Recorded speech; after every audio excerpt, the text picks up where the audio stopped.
Fala, meus queridos, tudo bem com vocês? Como passaram? Sobreviveram a uma semana decisiva de Copa Libertadores e Copa Sul-Americana?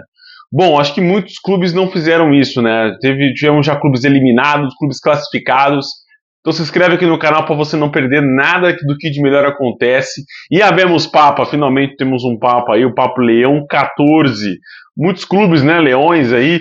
No nosso futebol temos o Leão do Pici, o Leão da Barra, o Leão da Ilha, o Leão do Interior, o Leão do Norte, vários clubes com o Leão em seu nome. Se você sabe os nomes, inclusive, desses times que eu falei só os mascotes.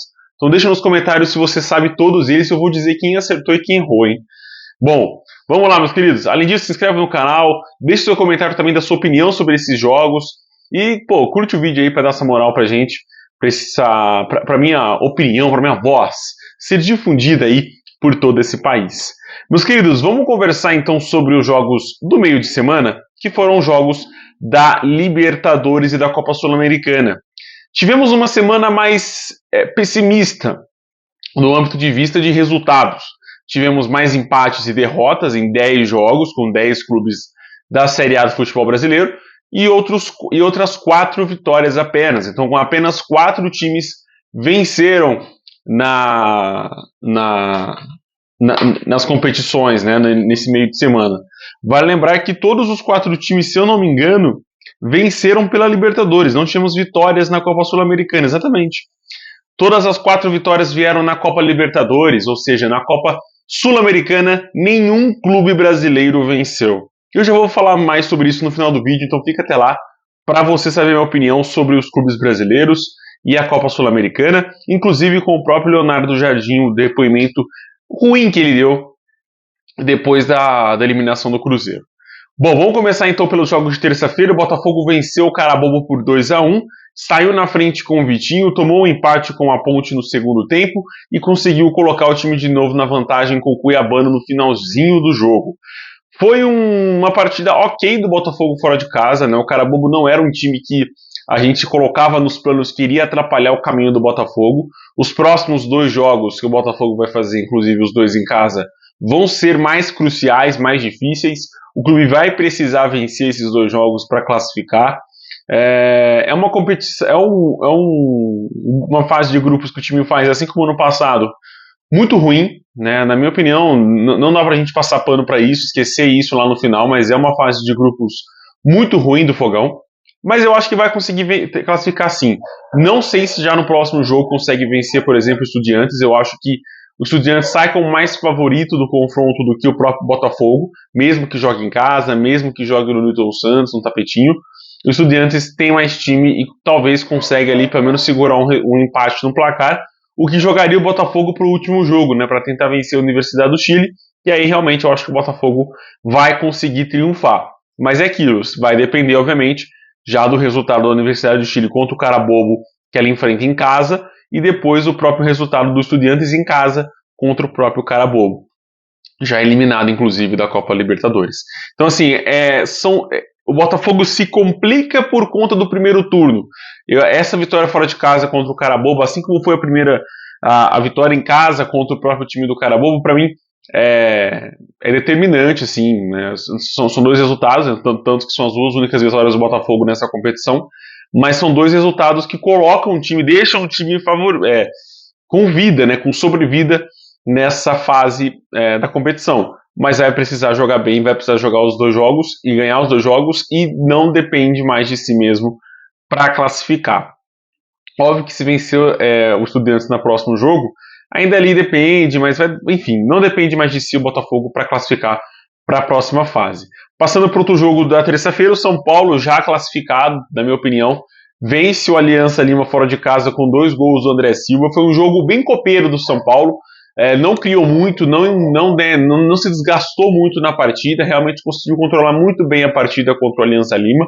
Fez um gol no primeiro tempo, outro gol no finalzinho do segundo tempo e já ali encaminhou sua vitória. E um jogo muito, como eu falei, moderador de energia. Né? Não foi um jogo que o São Paulo teve que se expor, teve que ir para cima, teve que amassar o Aliança Lima para fazer os gols. Não, foi fazendo os gols naturalmente na partida, mereceu vencer, é realmente o melhor time do grupo.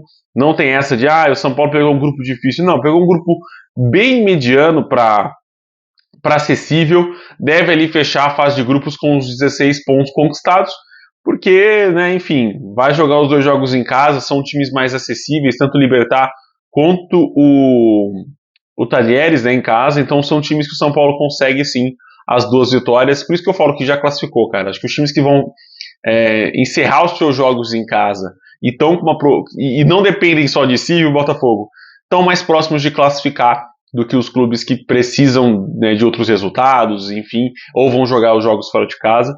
Mas o São Paulo ali é um dos 4 times que vence o seu jogo no meio de semana pela Copa Sul-Americana ou Copa Libertadores, no caso. Também na terça-feira, o Vitória empatou em casa com Defensa e Justiça por 1-1.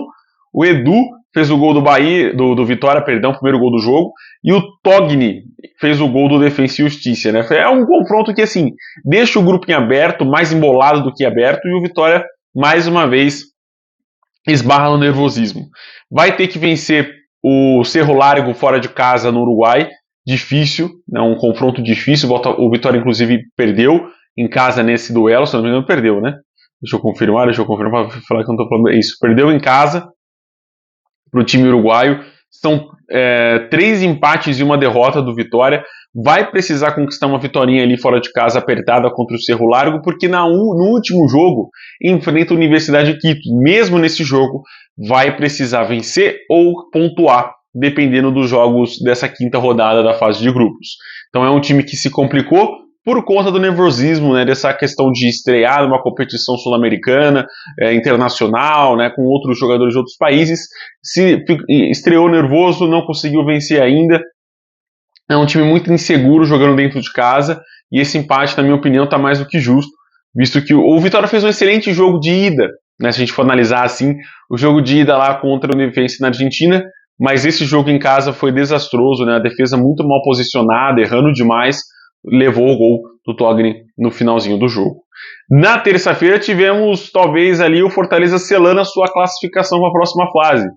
Vai receber na próxima rodada o Atlético Bucaramanga e se vencer, praticamente elimina tanto o Colo-Colo, como já eliminou nessa fase, né, nesse jogo, ficou difícil para o Colo-Colo, como já também elimina o próprio Atlético Bucaramanga. Vale ressaltar também que o Fortaleza encerra a sua participação contra o Racing fora de casa. Então, assim, é importante o Fortaleza vencer o Atlético Bucaramanga para não depender de uma vitória fora de casa contra o Racing na Argentina. Então, assim, é aquilo que eu falo. O Fortaleza tem a faca e o queijo na mão para definir logo a sua classificação, fazer uma boa vitória em casa, fazer um bom saldo de gols ali para conseguir uma distância do Atlético Bucaramanga. Na Colômbia, né, o jogo de ida, jogou muito bem, desperdiçou inúmeras oportunidades e no fim do jogo acabou sendo castigado com um gol de empate. Então, assim, é um time que o Fortaleza é superior e tem tudo para vencer o Atlético em casa. Nesse jogo de terça-feira, conseguiu vencer muito bem também o Colo-Colo por 4-0, amassou realmente os chilenos, né? 3 gols no primeiro tempo e um golzinho no final, só para dar os números finais da partida, né? Breno Lopes fez o primeiro gol dele com a camisa do Fortaleza na Libertadores, Marinho, Daverson também fez a mesma coisa, do Breno Lopes, e o Lucero fizeram os gols do Leão do PC, ó Leão aí, ó Leão.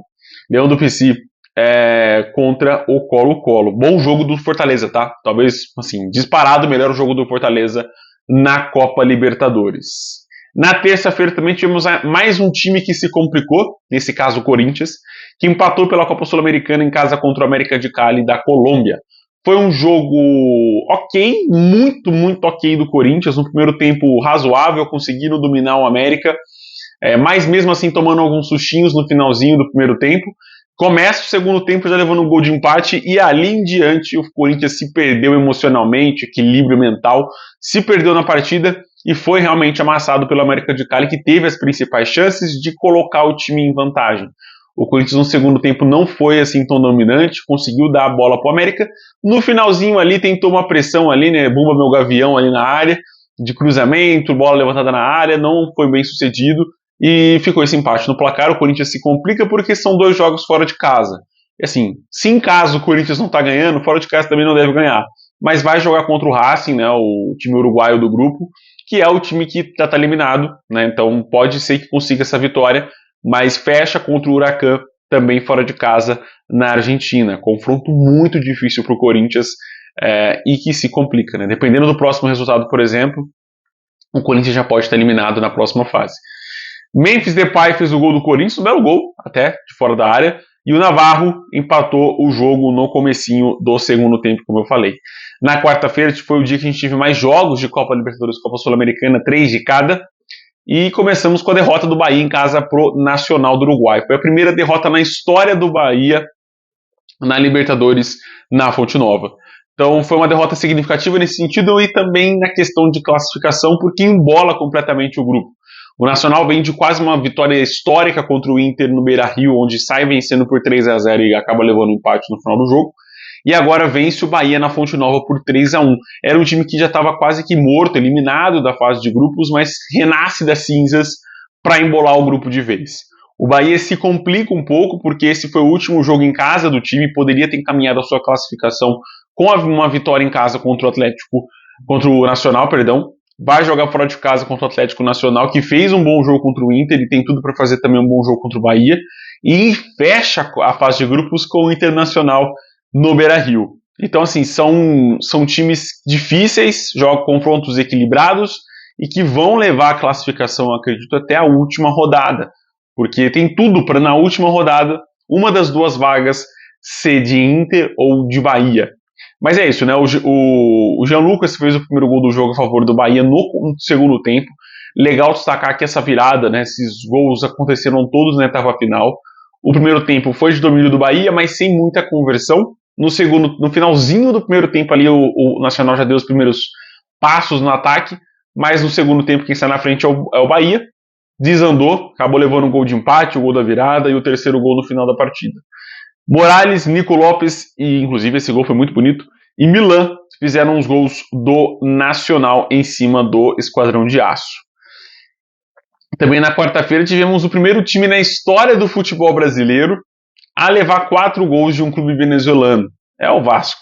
O Vasco acabou tomando um gol de pênalti do Paredes, ainda no primeiro tempo, consegue um empate na sequência, ali 10 minutinhos depois com o João Vitor, mas no segundo tempo acaba desandando o caldo e levando 3 gols, né? O primeiro com o Padrón, depois Guerreiro e de novo o Paredes volta a colocar o Academia Puerto Cabello na frente do placar, né? Ampliar o placar para o Puerto Cabello.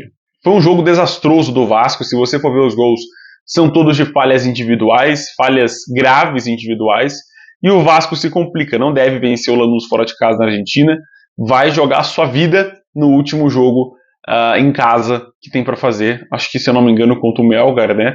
Tem tudo para vencer, cara, mas precisa, né? Precisa vencer, precisa jogar bem para conseguir classificar para a próxima fase. Também na quarta-feira tivemos mais um time que classificou, né? E esse sim classificou com já garantido. O Palmeiras venceu o Cerro Porteño por 2-0 no Paraguai.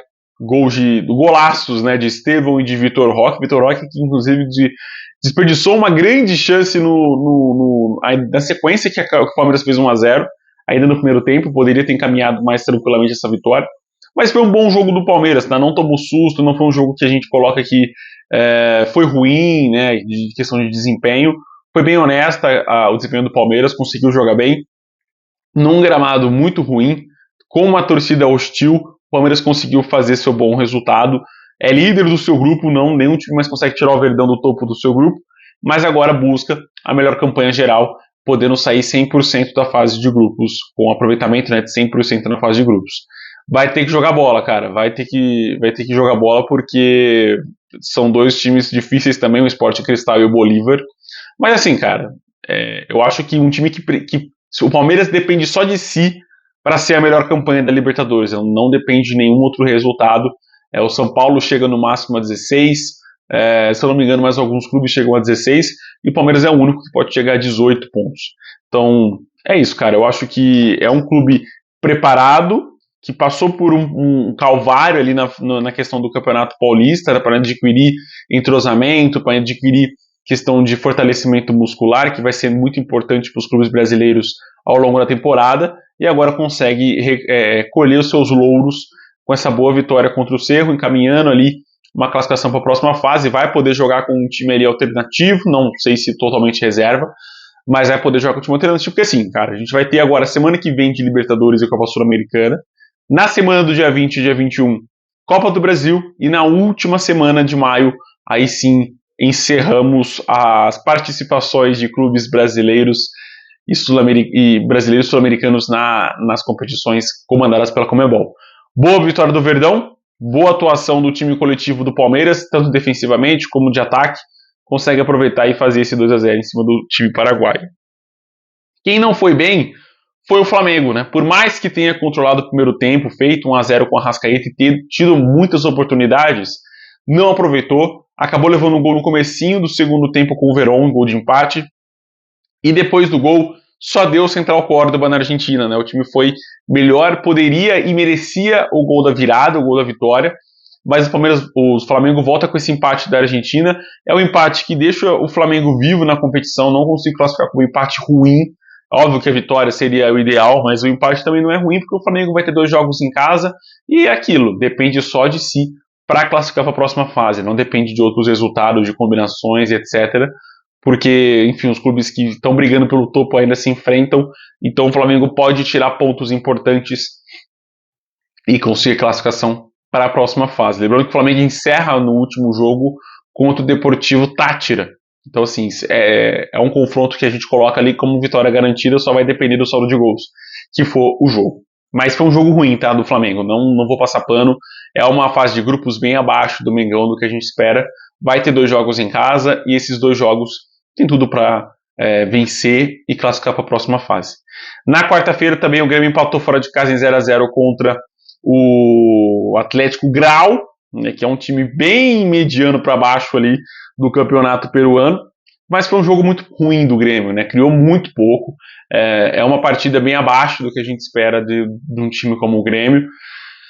Consegue esse empate fora de casa, também depende só de si para classificar em primeiro do grupo, precisa vencer o Godoy Cruz em casa, né, no próximo jogo, na quinta rodada, e encerra também em casa no último jogo para adquirir uma certa vantagenzinha para o último jogo, para, né, enfim, conseguir uma boa classificação geral na competição, diria. Mas o Grêmio tem tudo para classificar, como eu falei, em primeiro lugar no seu grupo. Tem futebol, tem qualidade, apesar de, com o Mano Menezes, esse futebol ter se extinguido, né? Com o Quinteiros, por mais das críticas que ele tem recebido da torcida gremista, o Grêmio conseguia pelo menos jogar bola. Com o Mano isso parece completamente absurdo e utópico de que o Grêmio consegue jogar bola com esse técnico. Enfim, na quarta, mas aí é planejamento de técnico, a gente sabe que o Cruzeiro não é exemplo, que o Grêmio não é exemplo disso. Na quarta-feira, falando de técnico, né, aí eu vou me estender um pouquinho mais. O Cruzeiro empatou fora de casa contra o Mushuc Runa e está eliminado da Copa Sul-Americana na fase de grupos. Sequer consegue chegar no segundo lugar, né, muito menos em primeiro lugar no grupo. Sai atrás do placar com o gol do Orejuela e consegue o empate 7 minutinhos depois com o Lautaro Dias. Jogo pobre, diria, do Cruzeiro, né? Precisando vencer, precisando classificar, não consegue apresentar um futebol qualificado, um futebol que dá uma esperança para o torcedor cruzeirense para a temporada. E aí o técnico, na entrevista coletiva, vem dizer que o Cruzeiro não quer jogar esse tipo de competição. Ah, meu amigo, faça-me um favor, né? Vamos ser sinceros um pouquinho com a torcida, vamos ser sinceros com as pessoas que estão comprando sua camisa, comprando seu sócio torcedor. O Cruzeiro não tem futebol para jogar uma Copa, um torneio internacional nesse ano. Não tem qualidade para disputar uma Libertadores ou uma Copa Sul-Americana nessa temporada. Pode vir a ter ano que vem, ser campeão e etc. Mas a realidade do Cruzeiro é que o time não consegue jogar sequer uma competição sul-americana, uma Copa Sul-Americana num grupo muito, muito fácil.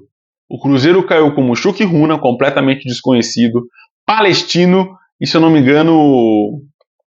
Deixa eu pegar aqui, eu vou pegar, cara. Calma. União Santa Fé. Meu amigo, pelo amor de Deus, a gente falava do Cruzeiro classificar com os pés na costa nesse grupo e poderia, se tivesse tido qualidade e um planejamento melhor do que teve com o Pedrinho. O time jogar nos Estados Unidos, né, abandonar as primeiras rodadas do Campeonato Mineiro, abandonar uma pré-temporada de treinamento para esse time adquirir o entrosamento, para mim foi o ruim, foi o ponto ruim dessa pré-temporada do Cruzeiro. Era uma pré-temporada mais curta, mas sem muitos dias para treinamento, e o clube resolveu pelo menos ir para os Estados Unidos e gastar ali os seus dólares, né, que é um time que tem dinheiro para gastar, né, o presidente no caso. Mas acaba com esse empate, acaba ele sendo eliminado e tem que ouvir essa baboseira do Leonardo Jardim na entrevista coletiva. É de uma prepotência, de uma desumildade tão grande, eu dizer isso, que pode vir a jogar contra o Cruzeiro numa competição sul-americana ou numa briga por uma classificação Libertadores. Porque é um time prepotente, nariz empinado, acha que vai ganhar tudo esse ano, que vai ganhar qualquer coisa só por conta dos jogadores que contratou, só por conta da folha salarial. Não é isso. A realidade bate na porta do Cruzeiro, escancara o Cruzeiro, e o Cruzeiro fica com esse vexame histórico de ser eliminado e possivelmente terminar em último do seu grupo na Copa Sul-Americana. É sim um trabalho desastroso de direção, de comissão técnica, de planejamento, é um trabalho desastroso de elenco, de preparação de elenco, de montagem de elenco. É um Cruzeiro perdido para a temporada. Sobra ao Cruzeiro a Copa do Brasil e o Campeonato Brasileiro. Se vai até quando sobrar esses dois campeonatos, a gente não consegue definir. Não consigo colocar o Cruzeiro brigando pelo título até o final. Pode ser que brigue por uma Copa Libertadores. E aí, o ano vai ser esse? O ano do Cruzeiro vai ser esse. Vai terminar com uma briga pela Copa Libertadores. Poderia ter terminado com uma briga de título de Copa Sul-Americana, como foi ano passado. E o clube, né, também abandonou. Tomara que tenha, acho que tenha abandonado por conta de que não merece, né, jogar uma competição como essa. Faça-me um favor, cara, faça-me um favor. O Cruzeiro está eliminado da fase de grupos da Copa Sul-Americana, ou a Série B do futebol sul-americano. É isso que eu tenho para falar para vocês. Na quinta-feira, o Atlético perdeu também para o Iquique por 3-2. Álvaro Ramos 2 vezes e Orellana fizeram os gols do Iquique, e o Rubens e o Bernard fizeram os gols do Atlético. O Atlético saiu na frente, sofreu a virada, jogou muito mal na partida depois do gol de empate do Iquique. Foi melhor, estava sendo melhor, estava dominando, mas acabou desandando depois do gol dos chilenos. O Atlético se complica, mas acho que consegue sim a classificação. Também tem os seus jogos em casa para fazer e tem tudo para classificar num grupo muito fácil. Também o Atlético Nacional venceu o Inter fora na Colômbia, e vale destacar, né, na quinta-feira nenhum clube brasileiro sequer pontuou. Foram 3 derrotas dos 3 jogos que os brasileiros jogaram. O Atlético Nacional, como eu falei, ganhou do Inter por 3-1, embolou o grupo entre Inter e Bahia ali, grupo da morte, da Libertadores. Viveiros 2 vezes, Billy Arce e Alan Patrick descontou para o Inter de pênalti no final do segundo tempo. Bom jogo do Inter, apesar desse resultado não justificar tanto assim a partida como todas as duas equipes, né? O Atlético Nacional foi bem, mas não por um 3-1 nesse placar um pouco mais elástico. Poderia ter vencido por 2-1, 1-0, que estaria de bom tamanho. Esse 3-1 engana muita gente. O Fluminense também perdeu na Bolívia por 1-0, o gol do Calero para a União, ou para o GV San José, lá da Bolívia. Com um time misto, o Fluminense jogou bem pouco, né? Faltou mais intensidade e qualidade nas finalizações, porque criou bastante no primeiro tempo, no começo do segundo tempo. Depois ali a altitude fez efeito e acabou levando o gol da derrota da União São José. Vai classificar, eu acho que o Fluminense, assim como o Atlético, tem tudo para classificar, mas precisa jogar bola. E os clubes brasileiros, meus amigos, Copa Sul-Americana é desses clubes, né? É a sua única chance de conquistar um título importante em 2025. É isso que eu termino esse vídeo. Forte abraço, fique com Deus, até o próximo vídeo. Tchau, tchau.